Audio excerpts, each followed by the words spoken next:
زیادہ احساس ہو اپنے دل کے اندر کہ جس معاشرے کے اندر زیادہ ضرورت ہے کار خیر کی، اور کار خیر ہر قسم کا ہو سکتا ہے، صرف مال و دولت کا کار خیر نہیں بلکہ علم کا کار خیر بھی ہو سکتا ہے، اس کار خیر میں حصہ لیں۔ تو میں آپ کی توجہ دلانا چاہتا ہوں، چیف منسٹر صاحب یہاں موجود ہیں، گورنر صاحب موجود ہیں، میں آپ کو ایک مختلف اینگل سے آپ سے بات کرنا چاہتا ہوں۔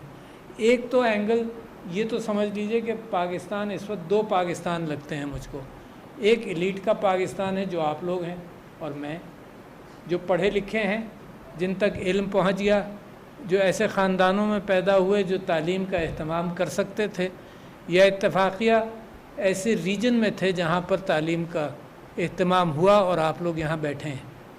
آپ ہیں ایلیٹ، میرا خیال سے 4-5% لوگ تعلیم یافتہ اس لیول پر ہوں گے جس لیول پر آپ ہیں۔ اور ایک پاکستان وہ ہے جہاں عام آدمی معاشی حالات میں صحت اور تعلیم کے معاملات کے اندر بڑا پریشان ہے۔ یہ دو پاکستان ہیں اور ان کو جوڑنے کے حوالے سے مجھے اور آپ کو سوچنا چاہیے کہ کیسے جڑیں گے۔ یہ دو پاکستان 75 سال سے ایگزسٹ کرتے ہیں، بہت ساری قوموں نے ان کو جوڑ لیا ہے اور بہت ساری قومیں جو پیچھے رہ گئی ہیں وہ اس کو جوڑ نہیں سکی ہیں۔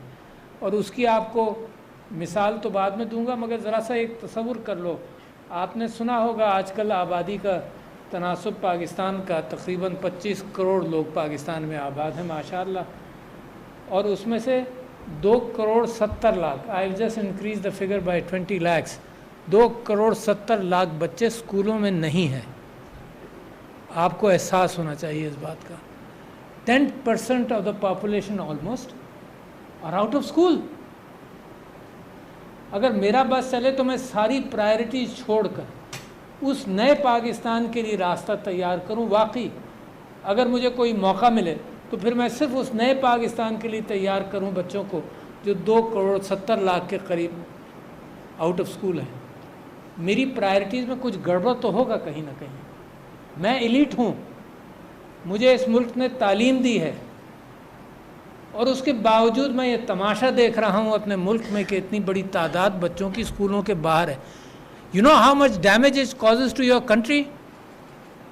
کہ آگے مستقبل کے اندر آپ جو ایلیٹ ہیں وہ بوجھ اٹھائیں گے سارے معاشرے کا، شیئر بھی نہیں کر سکتے وہ بچے بیچارے۔ جب وہ بڑے ہوں گے اسکل سیٹس کیا ایکوائر کریں گے، ان کی را لیبر کو ہم ایکسپورٹ کر رہے ہوں گے دنیا بھر کے اندر۔ تو لہٰذا میں آپ کی توجہ ادھر لے آنا چاہتا تھا۔ اب میری سمجھ میں نہیں آئے گا کہ میں آپ سے کیا درخواست کروں، کیونکہ مسائل تو بہت سارے ہیں، میں کس چیز کی آپ سے اپیل کروں؟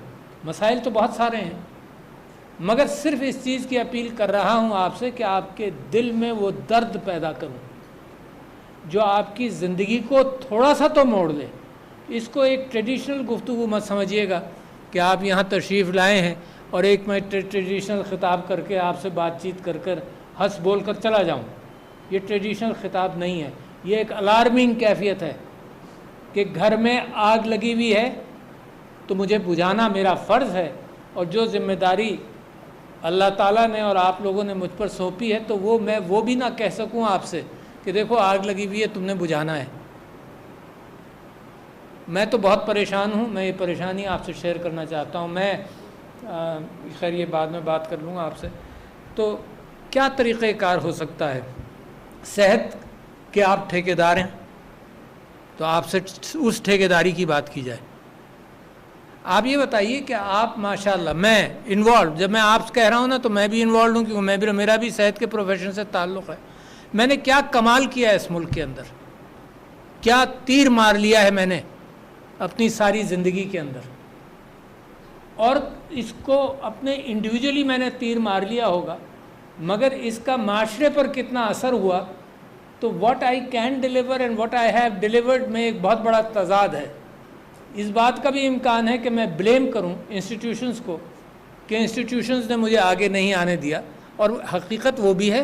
میں آپ کو بتاتا ہوں کہ میں نے پہلا ماسٹرز کیا 1975 میں from University of Michigan in prosthodontics, and I was never able to teach because the institutions did not allow me to teach۔ انہوں نے کہا جی فل ٹائم آؤ تو آؤ، ورنہ ایسے یہ پارٹ ٹائم ٹیچرز نہیں چاہیے ہم کو۔ I never taught prosthodontics in Pakistan. Although I had the skill set in 1975.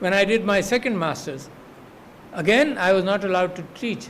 Orthodontics میں پڑھا نہیں سکتا تھا. میں نے diplomat American board of orthodontics بھی کیا, پڑھا نہیں سکتا تھا.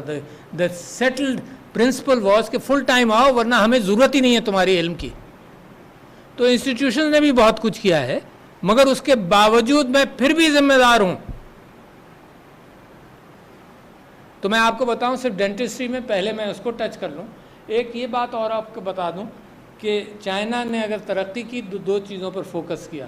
ترقی کرنے والی قومیں اسی انداز سے فوکس کرتی ہیں. میرے نبی صلی اللہ علیہ وسلم نے جب اسلام کا پرچار کیا تو چند چیزوں پر فوکس کیا. اس میں کیریکٹر پر فوکس کیا, اس میں خیرات پر فوکس کیا, اس میں درگزر پر فوکس کیا. قوم بنانے کے اندر وقت لگایا مگر قوم بن گئی. تو چائنا نے دو چیزوں پر فوکس کیا, تعلیم اور صحت. دونوں چیزیں بڑے اہم پہیے ہیں قوم کی ترقی پر. اس کے 15-20 سال شروع کے, جب وہ کمیونزم سے نکلا تو اس کے 15-20 سال اسی پر فوکس ہوئے. انہوں نے بیئر فٹ ڈاکٹرز بنا لیے. انہوں نے کہا یہ ڈاکٹر تو 5-5 سال میں نکلتے ہیں, ہم کم سے کم میری قوم بیمار ہے, کوئی چھوٹی ٹریننگ دے کر لوگوں کو نکالیں. تو 6-6 مہینے کے انہوں نے بیئر فٹ ڈاکٹرز نکالے کہ قوم کی صحت کا اہتمام تو کرے.